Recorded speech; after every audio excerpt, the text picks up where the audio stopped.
Quem pode perdoar pecados? Os judeus, entre si, os escribas, os fariseus, os doutores da lei, os saduceus, eles se contradiziam, discordavam de muitas coisas, mas haviam dois preceitos que eram fundamentais, nos quais eles eram unânimes.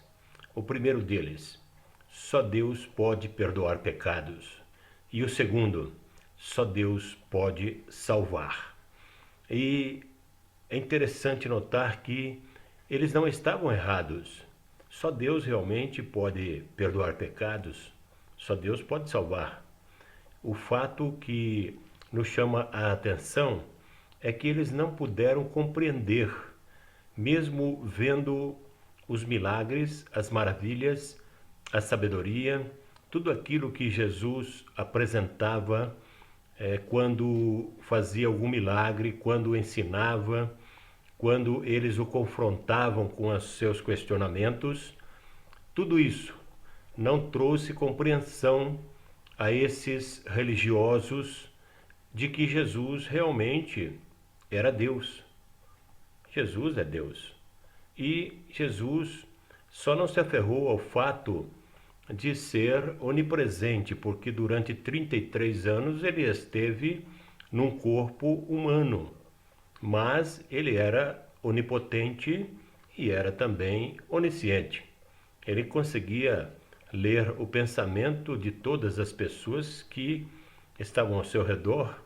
Ele conseguia, ao mesmo tempo, fazer milagres extraordinários, e ele dizia claramente diante de todos aqueles que ali estavam de que ele tinha realmente poder para perdoar pecados e para salvar a alma de todos aqueles que nele crescem. Eu vou ler um texto para que a gente possa compreender melhor a meditação de hoje, quem pode perdoar pecados? Em Lucas, capítulo 5, dos versículos 17 até o 26. Lucas, capítulo 5, dos versículos 17 até o 26. Diz assim a palavra do Senhor. Ora, aconteceu que num daqueles dias ele estava ensinando e achavam-se ali assentados fariseus e doutores da lei, vindo de todas as aldeias da Galiléia, da Judéia e de Jerusalém. E o poder do Senhor estava com ele para curar. Vieram então os homens trazendo um leito com um paralítico e procuravam introduzi-lo diante de Jesus. Mas não achando como introduzi-lo por causa da multidão, subiram no telhado e desceram no telhado por entre as telhas para o meio diante de Jesus. Vendo-lhes a fé, Jesus disse ao paralítico: Homem, estão perdoados os teus pecados. E os escribas e fariseus pensavam consigo mesmo: quem é este que diz blasfêmia? Quem pode perdoar pecados senão Deus? Jesus, porém, conhecendo-lhes os pensamentos, disse-lhes: que pensais nos vossos corações? Qual é mais fácil dizer: estão perdoados os teus pecados? Ou levanta-te e anda? Qual é? Mas para que saibais que o Filho do Homem tem sobre a terra autoridade para perdoar pecados, disse ao paralítico: eu te ordeno, levanta-te, toma o teu leito e vai para casa. Imediatamente ele se levantou diante deles e, tomando o leito em que permanecera deitado, voltou para casa, glorificando a Deus. Todos ficaram atônitos, davam glórias a Deus e, possuídos de temor, diziam: hoje vimos coisas extraordinárias. Jesus sabia perfeitamente que ali havia fariseus e doutores da lei, e que eles estavam ali para pegá-lo em alguma contradição e também para condená-lo em alguma falha. Mas Jesus, justamente por isso, diz algo que para eles seria uma blasfêmia. Perdoar pecados caberia somente a Deus. Se ele estava perdoando pecados, conhecedor da lei, como era, ele estava chamando para si o fato de que ele era Deus, de que ele tinha autoridade, sim, para perdoar pecados. E aqueles fariseus e aqueles doutores da lei que ali estavam ficaram indignados. Como pode alguém perdoar pecados? Quem pode perdoar pecados senão Deus? E era a mensagem que Jesus queria que eles entendessem. Ou Jesus era aceito por eles como Deus, ou então não seria nada, ou tudo ou nada. Jesus não pode ser meio termo, mais ou menos. Jesus não é um profeta somente, Jesus não é somente um filósofo. Jesus é Deus. Se ele não fosse Deus, ele não teria poder para perdoar pecados, ele não teria autoridade para salvar ninguém. Por isso, Jesus fazia questão de demonstrar sua divindade, sua autoridade sobre os pecados e a sua capacidade tanto para perdoar pecados como para salvar. Isso não era aceito pelos judeus porque eles não podiam compreender que Deus veio em carne. Eles não entendiam essa revelação da palavra do Senhor. E se Jesus, ele queria deixar ali claro que ele era Deus e que ele tinha todo o poder para fazer qualquer milagre, para perdoar qualquer pecado e para salvar qualquer pecador. E se ele não fosse Deus, então ele não seria nada. E por isso o apóstolo João escreve na sua primeira epístola, no capítulo 5, versículo 20, ele diz: sabemos também que já veio o Filho de Deus e nos deu entendimento para conhecermos aquele que é verdadeiro. E nós estamos naquele que é verdadeiro, isto é, em seu Filho Jesus Cristo. Este é o verdadeiro Deus e a vida eterna. Jesus fazia questão de deixar bem claro aos fariseus que ele podia, como Deus, tanto ler os seus pensamentos, como perdoar pecados e garantir salvação aos pecadores. O texto de Lucas, no capítulo 7, dos versículos 36 até os 50, nos traz a síntese do ministério divino de Cristo. Ele ali teve um contato com uma mulher pecadora. Ele foi convidado por um fariseu para um almoço, para comer na casa do fariseu. E a palavra de Deus nos diz, no capítulo 7 de Lucas, dos versículos 36 até os 50, convidou um dos fariseus para que fosse jantar com ele. Jesus, entrando na casa do fariseu, tomou lugar à mesa, e eis que uma mulher da cidade, pecadora, sabendo que ele estava à mesa na casa do fariseu, levou um vaso de alabastro com unguento, e estando por detrás aos seus pés chorando, regava-os com suas lágrimas, e os enxugava com os seus próprios cabelos, e beijava-lhe os pés, e os ungia com o unguento.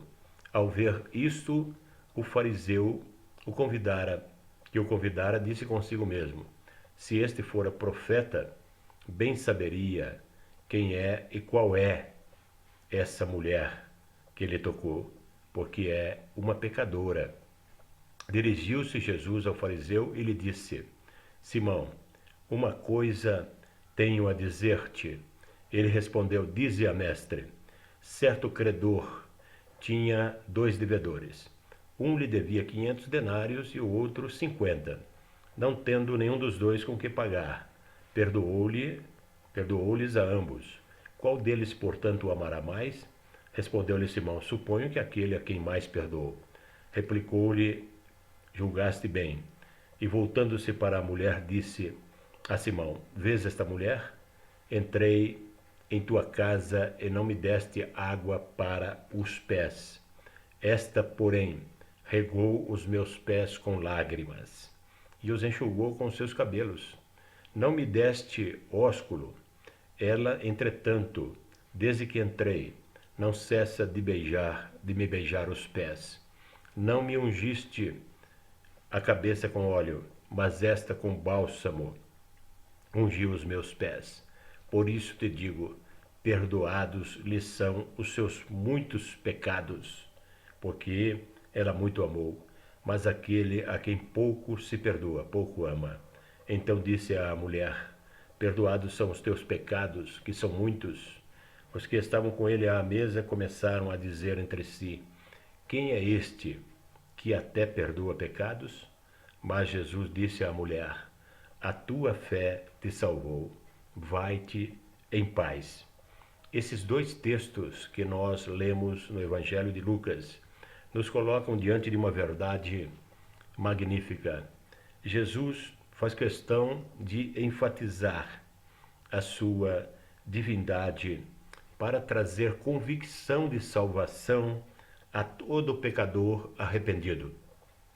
Um doente do corpo e uma doente da alma. Os dois cheios de pecados são perdoados e sarados. Jesus demonstra aqui que realmente ou ele é tudo ou ele não é nada. Até o final do seu ministério na cruz do Calvário, Jesus mostra a autoridade de Deus. Quando ele diz para aquele marginal que estava crucificado ao seu lado: hoje estarás comigo no paraíso. A autoridade expressa até no último momento da sua vida. Jesus é Deus eterno, imutável. E por isso que ele diz: passarão os céus e a terra, mas as minhas palavras jamais passarão. As palavras de Cristo são eternas. Então, nós temos que deduzir para as nossas vidas o que Jesus representa para nós. Ou ele é tudo ou não é nada. Jesus não pode ser nunca meio termo. Ou ele é um Deus verdadeiro, ou ele é um impostor. Não pode haver nenhuma dúvida quanto a isso. Os escribas, os fariseus e os doutores da lei que o condenaram diante do sinédrio, eles traziam Jesus como impostor. Eles consideravam Jesus impostor. Mas um fato que não pode ser negado nem pelos ateus, nem pelos cientistas estudiosos, é que Jesus um dia esteve aqui. A própria história da humanidade é dividida em duas partes: antes de Cristo e depois de Cristo. E a sua vida continua sendo fonte de inspiração para milhões de pessoas no mundo. É por isso que ele veio numa época, veja bem, Jesus veio numa época em que não havia imprensa, não havia rádio, não havia televisão, não havia internet, nada disso. Não havia meios de comunicação. E o ministério de Cristo, ele ficou circunscrito numa faixa estreita e longa de 60 quilômetros de largura por 600 quilômetros de comprimento. A sua presença poderosa foi tão marcante que atravessou os séculos e chegou até nós, transformando vidas. Quem crê que Jesus é Deus pode experimentar essa transformação em sua vida.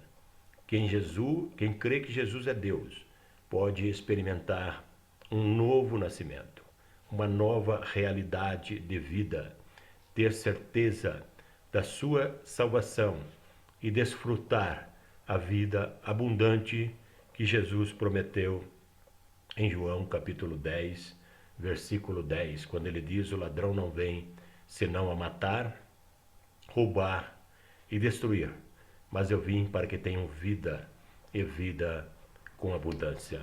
Essa vida abundante é aquela que Jesus nos garante quando o aceitamos como o único Senhor e Salvador de nossas vidas.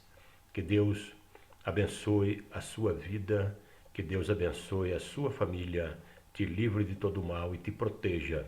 Estaremos orando por você e por sua família, no nome santo e poderoso de Jesus.